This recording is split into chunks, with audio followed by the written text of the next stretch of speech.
বিপন্ন অবস্থা কাটিয়েছে জন্য আমরা যাই করি না কেন সেটার জন্য সুষ্ঠু এবং ফলপ্রসূভাবে যে গবেষণা প্রয়োজন সেই গবেষণা অবশ্যই করতে হবে।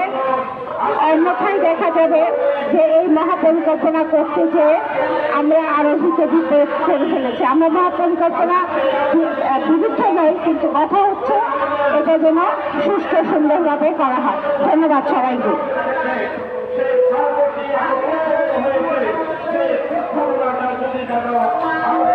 ধন্যবাদ জনাব জাকির হোসেন। দিয়ে যায় তখন তিস্তা পাড়ের কৃষক জানে তার ফসল হারানোর বেদনা। তিস্তা যখন অন্যায়ভাবে পানি ছেড়ে দেওয়ার কারণে পুকুর ভাসিয়ে দেয় তখন তিস্তা পাড়ের মানুষ জানে তার যন্ত্রণা। আজকে এখানে আলোচনা হচ্ছে কার লাভ কার ক্ষতি।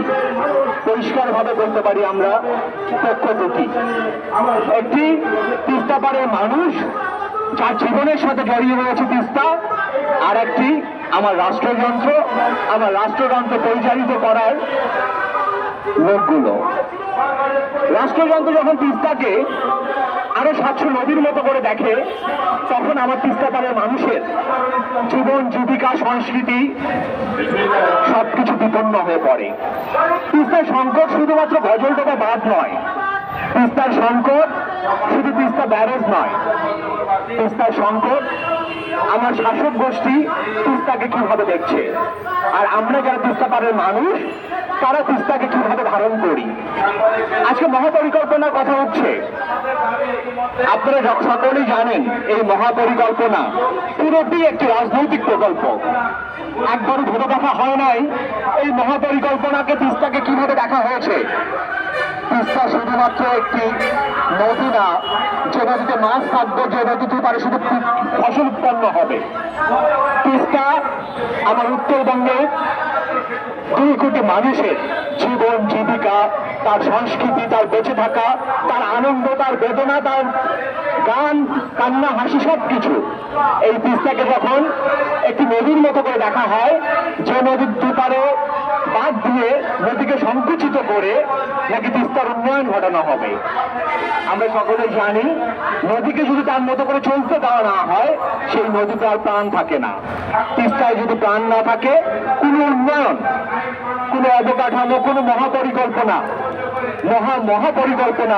তিস্তা পাড়ের মানুষের কোনো লাভ এনে দেবে না। আমরা পরিষ্কারভাবে বলতে চাই, তিস্তা পাড়ের মানুষরা যারা যখন কথা বলছি আমাদেরকে একটি বিষয় খুবই পরিষ্কারভাবে মনে রাখতে হবে। তিস্তা আমার জীবন রেখা, তিস্তা আমার জীবন, তিস্তা আমার সংস্কৃতি, তিস্তা আমার বেঁচে থাকার অবলম্বন। আমার তিস্তা পাড়ের যে কৃষক রয়েছে, আমার তিস্তা পাড়ের যে মৎস্যজীবী রয়েছে, আমার তিস্তা পাড়ের যে অধিবাসীরা রয়েছে, এই তিস্তা যদি বেঁচে না থাকে, তিস্তার পানি যদি না থাকে, তিস্তার তরু যদি না থাকে, তিস্তার নুড়ি যদি না থাকে, আমরা কেউ বাঁচব না। সর্বশেষ একটি কথা বলি, আপনারা খেয়াল করবেন, যখন থেকে তিস্তা মরে যাওয়া শুরু করলো তখন আমার বাপ চাচারা এই শহরে আসলো রিক্সা চালাতে, আমার বাপ চাচারা এই শহরে আসলো দিনমজুর হতে। যতদিন তিস্তা বহমান ছিল, যতদিন তিস্তায় পানি ছিল, তিস্তা পাড়ের কোনো মানুষ তার ভুলু ছেড়ে, তার বসত ভিটা ছেড়ে কোনো জায়গায় কামলা খাটতে চায় নাই। কারণ তিস্তা আমাদেরকে আমাদের বেঁচে থাকার সমগ্র রসদ জোগাড় করেছে। তিস্তা আমাকে দিয়েছে আমার বেঁচে থাকার রসদ, তিস্তা আমাকে দিয়েছে আমার আনন্দ, আমার হাসি, আমার কান্না, আমার সবকিছু। সেই তিস্তা যখন মরে যায়, তিস্তার পানি যখন শুকিয়ে যায়, তখন আমরা বাস্তুচ্যুত হয়ে পড়ি, আমরা অভিবাসী হয়ে পড়ি, আমরা শ্রমিক হয়ে পড়ি। আমাদের বাঁচানোর দাবিতে, আমাদের বাঁচার দাবিতে আসুন তিস্তা নিয়ে আমাদের কণ্ঠ, তিস্তা পাড়ের মানুষ যারা রয়েছি তারা আমাদের কণ্ঠ সোচ্চার করি। আমরা আমাদের অধিকার বুঝে নিই, আমরা আমাদের ন্যায্য দাবি, আমার তিস্তাকে বাঁচানোর যে দাবি, সেই দাবিকে সামনে তুলে ধরি। সকলকে ধন্যবাদ।